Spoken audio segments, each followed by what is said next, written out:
Gus Dur, dalam upaya mencopot Anda, siapa orang yang paling bertanggung jawab atas pencopotan tersebut menurut Anda? Dua, Siapa? Amin Rais dan Megawati. Mengapa? Ya, tanya sana dong, kok tanya. Pak Harto itu orang pinter loh. Jasanya bagi bangsa ini besar sekali walaupun dosanya juga besar. Nah, satu pemandangan yang kurang elok, Gus. Anda keluar memakai celana pendek dan kaos oblong. Banyak orang bilang itu tidak pantas sebagai presiden Anda tampil seperti itu. Mengapa Loh. Anda tampil seperti itu? Lah ya itu supaya saya nggak dianggap presiden. Saya di dunia ini yang pantas pemimpin Indonesia ya, yang pantas jadi musuh saya cuma satu, Mas. Siapa itu? Pak Harto. Jadi, Gus Dur, tadi itu ringkasan dari peristiwa detik-detik terakhir Anda mengundurkan diri atau mundur atau dimundurkan. Nah, apakah sampai sekarang Anda dilengserkan? Apakah Anda masih tetap sampai saat ini tidak menerima dan menganggap itu tidak sah? Oh, nggak bener, nggak sah emang. Itu proyek politik dari MPR. Karena itu Amin Rais tidak merasa perlu memberitahu saya. Iya, tapi begini Gus, setelah Anda merasa itu tidak sah, tapi toh kenyataannya Gus Dur digantikan oleh Megawati, kemudian sekarang kita punya presiden namanya SBY, semua berjalan normal saja. Lalu apa negatifnya bagi bangsa dengan pencopotan Anda tadi? Bukan soal bangsa, ini soal hukum. Saya dilengserkan secara politis. Secara hukum belum pernah dibuktikan saya bersalah. Yang bersalah bahkan pansusnya DPR yang dipimpin oleh sekarang Menteri Sosial Bakhtiar Hamzah. Yaitu menurut undang-undang pansus-pansus itu harus tutup pintu supaya nggak didengar orang dari luar. Tapi oleh Bakhtiar Hamzah dibuka 10 cm, di situ berjejer-jejer lah tipnya wartawan. Nah kan, waduh, semua yang ada dalam sidang diketahui dunia luar. Itu pula yang membuat saya, oh ya kalau gitu mereka maksudnya melengsarkan saya dengan segala cara. Hukum gak hukum. Tapi sesudah itu apa upaya yang Anda lakukan? Gak ada. Sebab penakut bangsa ini. Kenapa Anda bilang penakut? Bangsa ini penakut karena tidak mau bertindak kepada yang bersalah. Akhirnya gak ada yang ditindak toh.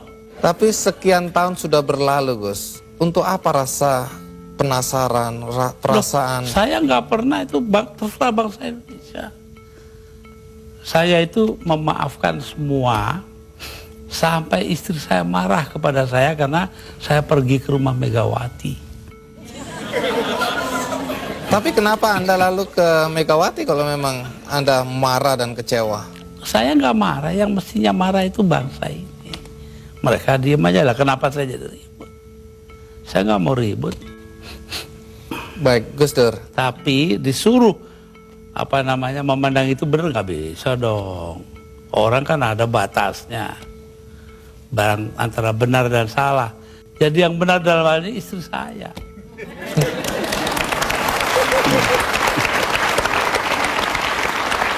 Tapi kenapa Gus Dur nggak mau nurut Tanya sama dia, istri? jangan tanya saya dah. 300.000 orang Mas tanda tangan supaya saya jangan berhenti jadi presiden, tahu? Tapi saya bilang daripada bangsa ini pecah dalam pertempuran, darah mengalir karena saya, mendingan saya lengser aja deh. Nah itu. Tapi omongan ini kan dibilang omongan ngawur Gus, karena faktanya ketika Anda bilang nanti jutaan orang akan datang masuk Jakarta, orang-orang dari Jawa Timur, begitu ditunggu-tunggu nggak datang. Saya yang nahan kok.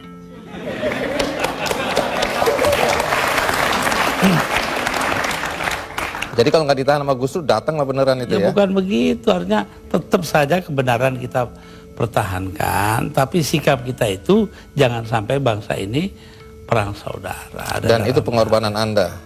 Ya, bagi saya bukan korban, biasa aja. Nah, satu pemandangan yang kurang elok Gus, Anda keluar memakai celana pendek dan kaos oblong. Banyak orang bilang itu tidak pantas sebagai presiden Anda tampil seperti itu. Mengapa Loh. Anda tampil seperti itu? Lah ya itu supaya saya nggak dianggap presiden. Terus manfaatnya apa dengan dianggap tidak sebagai presiden? Loh, orang dingin hatinya, nggak jadi marah. Tapi Gus Dur, dalam upaya mencopot Anda, siapa orang yang paling bertanggung jawab atas pencopotan tersebut menurut Anda? 2, Siapa? Amin Rais dan Megawati. Mengapa? Hah? Tanya Sarah dong, kok tanya. Nah, kalau memang Megawati dan Amin Rais dianggap orang yang paling bertanggung jawab atas pencopotan Anda, apakah Anda dendam sama mereka? Lah, ngapain dendam Mama Amin? Artinya Gus Dur sudah melupakan itu, sudah memaafkan. Maafkan, lupa sih enggak. Nah, pernahkah setelah peristiwa ini, apakah itu Megawati atau Amin Rais datang ke Anda untuk meminta maaf? Enggak ada. Mereka merasa dirinya benar, ya sudah. Besok-besok akan terbukti oleh bangsa ini sendiri kok. Pernyataan ini agak bertentangan dengan kenyataan bahwa kelihatannya Gus Dur sama Pak Amin Rais sama Ibu Megawati akur-akur aja, rukun-rukun aja. Saya di dunia ini yang pantas pemimpin Indonesia ya, yang pantas jadi musuh saya cuma satu, Mas. Siapa itu? Pak Harto. Artinya Tapi apa itu pun saya hari raya masih ke sana. Masih jadi teman baik saya. Artinya apa itu? Artinya saya nggak punya musuh dong di Indonesia.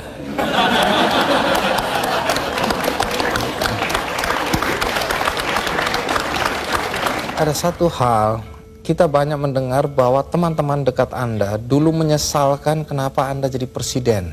Anda sebenarnya lebih layak menjadi guru bangsa, nggak usah ikut campur dalam perpolitikan yang nggak jelas itu. Saya diperintah oleh 5 orang sesepuh saya. Itu saja, kalau mereka memerintahkan apa saja masuk api, masuk api. Tanpa perlu berpikir. Tanpa perlu berpikir. Kenapa begitu? Loh, Selain sesepuh saya itu ini kan, orang pesantren disuruh nurut orang tua. itu nggak bisa ditawar itu Gus. Nggak bisa ditawar. 5 orang itu, saya nggak sebut namanya. Gus Dur, dalam 20 bulan sebagai presiden, prestasi apa saja sih yang sudah dicapai?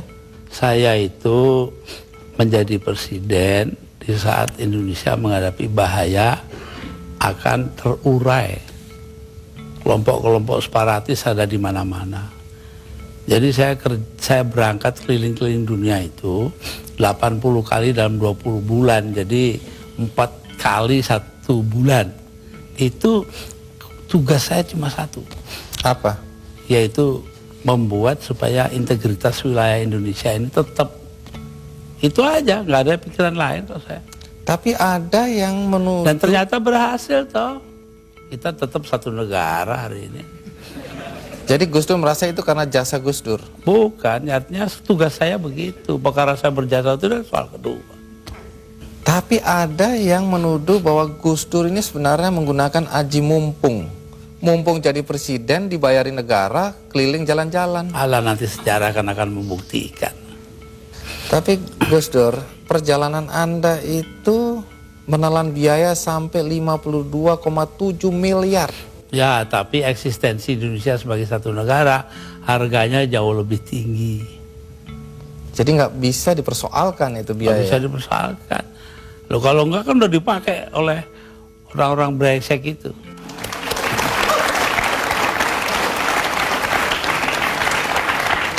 Salah satu yang masih menjadi perdebatan sampai sekarang adalah ketika Gus Dur membubarkan Departemen Sosial dan Departemen Penerangan. Kalau Departemen Sosial dulu, apa alasan persisnya? Sementara banyak orang terlantar yang harus diayomi oleh departemen itu. Persisnya itu. Karena departemen itu yang mestinya mengayomi rakyat, ternyata korupsinya gede-gedean. Sampai hari ini. Kalau membunuh tikus kan tidak perlu membakar lumbungnya. Oh memang. Kenapa Anda bakar lumbungnya? Bukan. Karena tikusnya sudah menguasai lumbung.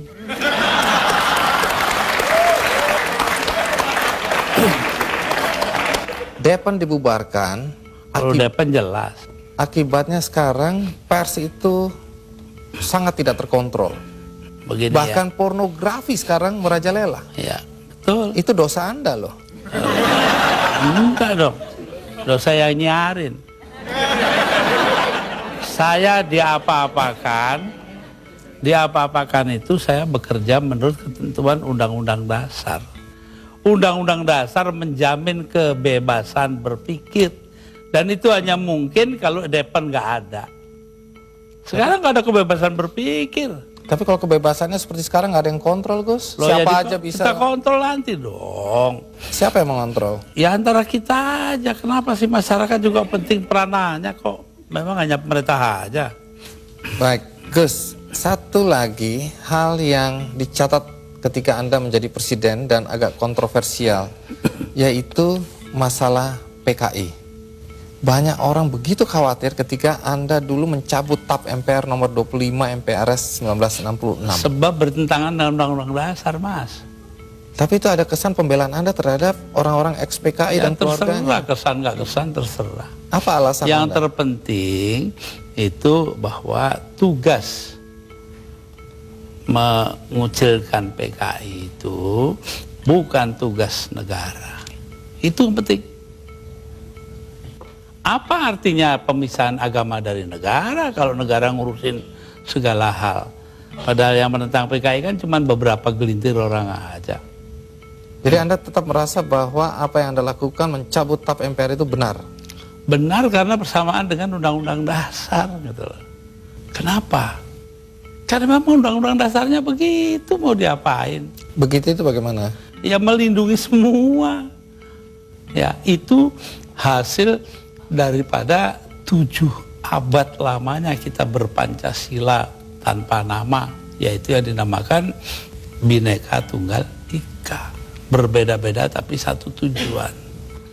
Nah ini yang penting kita ngelihatnya dari situ. Kalau belakangan ini ada kekhawatiran PKI akan bangkit? Kenapa takut? PKI aja ditakuti.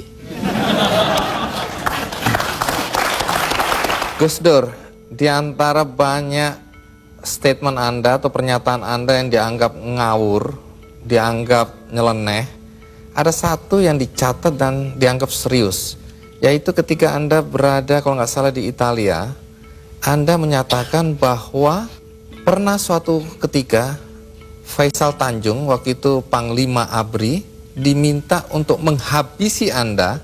Jadi yang minta adalah Pak Harto. Anda dan Megawati ingin dihabisi. Dan statement itu terbuka loh, Gus Dur. Dugaan Anda kata-kata dihabisi ini, dihabisi karirnya atau dibunuh? Tanya Pak Harto. Kenapa? Karena Faisal Tanjung mengucapkan itu. Lalu Pak Wiranto sebagai Panglima Kostrad nelpon saya, Gus, Panglima saya kok bilangnya begini-begini, ya. Saya anggap itu soal politik lah. Pak Harto juga bukan soal pribadi kok, itu soal politik. Politik mengharuskan itu, tapi saya tahu juga kebiasaan Raja Jawa. Pak Harto kan anggap dirinya Raja Jawa. Apa yang dilakukan tangan kanan, tangan kiri nggak boleh tahu.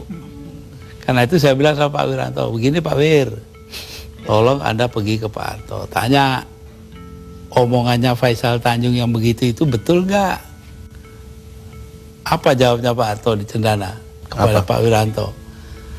Bahwa, wah nggak mungkin dong saya begitu. Megawati itu dilindungi ayahnya, Gus Dur dilindungi para kiai. Lah selesai sudah. Mau soal politik, saya nggak ada dendam pribadi, nggak ada. Malah saya terus terang aja, ini ada Yeni anak saya ini, ikut saya kemarin hari raya pertama, hari Sabtu, saya soal Pak Harto, ya maaf-maafan hari raya, sudah selesai, terus makan, pulang. Ya, tapi ini kan untuk meluruskan sejarah, jangan sampai orang salah paham mengenai ini. Pak Faisal Tanjung juga secara terbuka mengklarifikasi bahwa tidak pernah ada itu. Jadi apa yang Anda ya, kalau bilang, Pak Wiranto dong, dia mengatakan Pak Wiranto bohong. Anda bilang ada operasi naga hijau, naga merah, itu kan orang bilang. Memang ya begitu, saya dengarnya kok. Gus Dur ini ngarang-ngarang aja. Ya saya nyatanya nanti sejarah akan buktikan betul tidaknya itu. Tapi Gus Dur sendiri pernah datang ke Pak Harto untuk mengklarifikasi ini? Nggak perlu, ngapain? Tapi dari penjelasan Pak Wiranto memang Pak Harto bilang tidak pernah ada karena tadi itu ya. Kayak kemarin ini, saya ke tempatnya Pak Harto. Sepulang saya, dengan suara terbata-bata karena Pak Harto itu sudah banyak lupa. Itu ngomong kepada para ajudannya. Ngomongnya apa? Saya pengen ngomong dengan Gus Dur panjang-panjang tapi nggak bisa. Itu tuh. Coba. Kenapa nggak bisa? Ya karena dia pelupa itu, terbanyak yang lupa.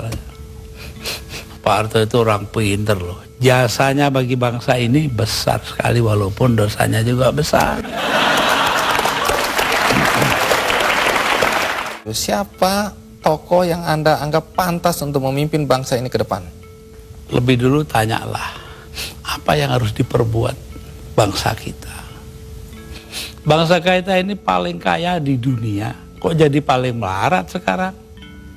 Artinya? Karena korupsi dibiarkan, tidak ditindak.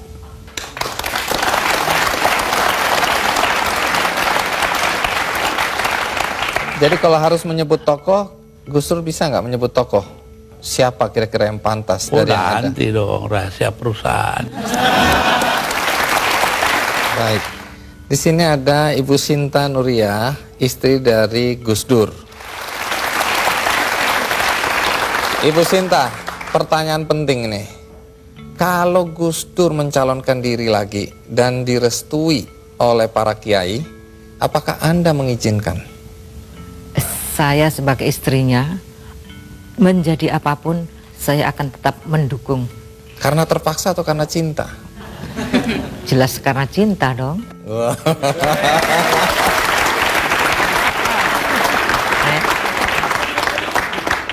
Tapi boleh tahu nggak, mana yang membuat Anda bahagia? Sebagai istri Gus Dur sekarang atau sebagai istri Gus Dur ketika menjadi presiden? Sebagai istri Gus Dur, baik sebagai presiden, sebagai orang biasa, sebagai kiai, atau sebagai apapun, saya akan tetap bahagia di sampingnya. Saya baca di biografi Gus Dur ini, dulu Anda ini cantik dan diperebutkan. Sekarang sih masih cantik juga. Ya? Tapi dulu Anda cantik dan diperebutkan oleh banyak pemuda. Tapi yang tidak terungkap di sini, mengapa Anda mau kawin sama Gus Dur? Karena itu adalah kehendak Allah. Yakin? Saya yakin. Saya dapat informasi katanya Anda dipaksa oleh paman. Paman siapa? Jadi Saya punya paman. ah, Nanti dulu. nanti dulu. Namanya Pak Aziz Bisri. Ya, dia marah. Loh kok Nuria itu mau aja salaman dengan Abah Kiai Bisri Sansuri, kakek saya dari ibu.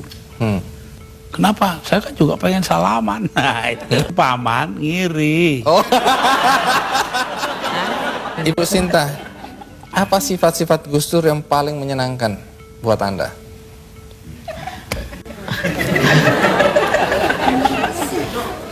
Kok kayaknya susah, apa nggak ada ya? Ya, ngurusnya sih gampang. Makan juga apa adanya, apa saja dimakan. Tambah lagi ya, yang paling menyenangkan Yang saya, menyenangkan dulu. pada setiap kali saya melahirkan anak, ya, setiap malam kan biasanya anak bangun. Nah itu setiap kali anak saya bangun nangis, maka Mas Dur yang pertama kali bangun, kemudian mengganti popoknya yang kena kencing, kemudian mengangkatnya dan menyerahkan kepada saya. Saya tinggal netein, setelah anak saya tidur, kemudian diambil lagi, ditaruh di box lagi.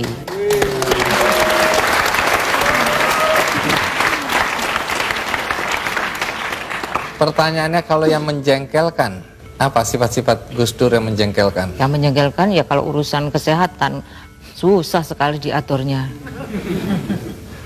Sampai sekarang? Ya sampai sekarang. Nah, banyak yang tidak paham pada semua tindak atau banyak tindakan Gus Dur, langkah-langkah Gus Dur yang dibilang jurus dewa mabok gitu Gus Dur. Tapi Yeni kelihatannya bisa memahami Gus Dur. Kira-kira bagaimana kita bisa memahami seorang Gus Dur? Atau kita bisa menerima Gus Dur apa adanya, bagaimana caranya, Yan? Yang dikatakan oleh beberapa orang tadi yang diwawancara bahwa Gus Dur itu ahead of his time, sangat jauh melampaui zamannya. Jadi kalau ada seorang kiai dari Pandeglang mengatakan dengan sangat sederhana bahwa Gus Dur ini ibaratnya kepala lokomotif kereta Jepang yang sangat supersonik itu, sementara gerbongnya ini gerbong ya kereta kita sekarang gaya baru ekspres atau gaya baru malam atau apalah. Jadi terseok-seok, nggak bisa mengikuti. Tapi satu hal bahwa Gus Dur ini selalu mendasari tindakannya kepada beberapa hal yang sebetulnya sangat simpel. Keinginan beliau adalah menciptakan perdamaian dan rekonsiliasi. Jadi seperti dikatakan tadi misalnya PKI dan lain sebagainya, itu hanyalah upaya, sedikit upaya bagaimana terjadi rekonsiliasi di antara sesama anak bangsa di Indonesia ini. Itu, jadi sebetulnya tidak ada kontroversinya kalau kita bisa memahami dari gambaran besar seperti itu. Lalu soal tadi kebetulan karena saya ikut menemani pada waktu pakai celana pendek di halaman istana. Itu sebetulnya adalah upaya terakhir dari Gus Dur, ya waktu menjadi presiden masih, atau hari-hari terakhirnya lah, untuk mengajari bangsa ini, untuk berpikir mendahulukan substansi bukan bungkus.